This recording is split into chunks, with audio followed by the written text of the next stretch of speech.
This parent's worst nightmare can happen to you, but on a much larger scale. Here's how to survive being locked in a freezer. Subscribe and like this episode for more. Being locked in a freezer is a workplace hazard that shouldn't happen thanks to mandatory emergency release handles and other safety measures. But sometimes things can and do go wrong. What causes doors to lock shut? Can running on the spot save you? And how much time do you have before you run out of air? The reason these doors stick is an ice buildup around the frame. The locking mechanism and emergency release device can also freeze up.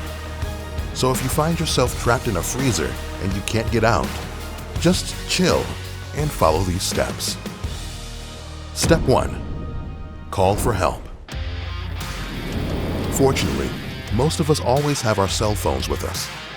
And hopefully, in this case, that will include going into the freezer. So if you have your phone with you, take it out and see if there's a signal. Even a weak one might be enough to connect with an emergency number. Calls to emergency numbers must be connected even if the signal is weak. This can also help emergency services find your location and send help. Step 2. Find the emergency release. All walk-in freezers must have emergency releases. Try to find the one in the freezer. Give it a good kick or shove and see if it budges, or try to find something solid to hit it with if it's stuck. A blunt object might help shake it free. Chris Maccabee, a 70-year-old butcher, was trapped after the wind blew the door shut on his shop's walk-in freezer. It was in the back and no one could hear him. So he looked around and found a frozen black pudding, sometimes known as blood sausage. It was the same size and shape as the emergency release latch inside the door, which was frozen solid.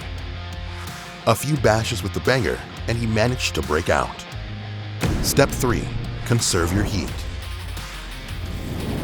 Exposure to temperatures just below freezing can cause frostbite. This can affect any part of your body hit by cold air. But it's particularly dangerous to arms, hands, feet, ears, nose, and lips. The first sign is something you may have experienced. It's a tingling feeling of cold and pain in the frostbitten area. Look around for anything you can use to insulate yourself. You might be able to find plastic sheeting, which is sometimes hung in long strips to help trap the cold air inside when you're shelving orders. Wrap the plastic around your body, including your hands and head. This will help you keep as much warmth as possible. And try to find some cardboard or bags of rice, something you can sit on without touching the cold metal floor. This will help you conserve more energy and warmth. It will also give you something to curl up on and keep the heat radiating off your body in a confined space. Finally, try not to move too much. Even if you think exercising will help you stay warm, it will, but it will spike the amount of carbon dioxide in the air, and that's a problem. Too much carbon dioxide can make you delirious. You could even pass out and die before help arrives. An employee found herself trapped in the freezer when the door slammed shut behind her at the end of a shift. Carly Daubeny was in the freezer for 8 hours wearing only a Subway t-shirt and leggings until the morning crew showed up at 7:30 a.m.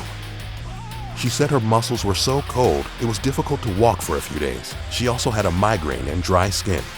Hospital staff found she was close to developing hypothermia. Step 4. Keep cool. If you can't get out, try not to panic. Panicking will increase your pulse and breathing rate. You'll need to conserve your energy because now it's time to become resourceful. A standard size walk-in industrial freezer contains about 320 cubic feet of pure oxygen. The average person needs about 150 cubic feet of pure oxygen to survive for 1 day, meaning you'll have enough oxygen for 2 days, even inside a sealed unit. But that's if you don't freak out and use it all up. Do your best to stay calm and try to keep your mind occupied on anything other than where you are. If you have your phone with you, but you didn't get a signal the first time you tried, try again in a different spot. Try not to waste the battery too much, but keep trying. You never know when you might have some luck, even if it's just for a moment. Now you're out of the locked freezer, and you think you can handle anything. But imagine that you were trapped underwater. What would you do then? Don't worry, we've got the perfect video for you. To be prepared and stay alive, keep watching How to Survive.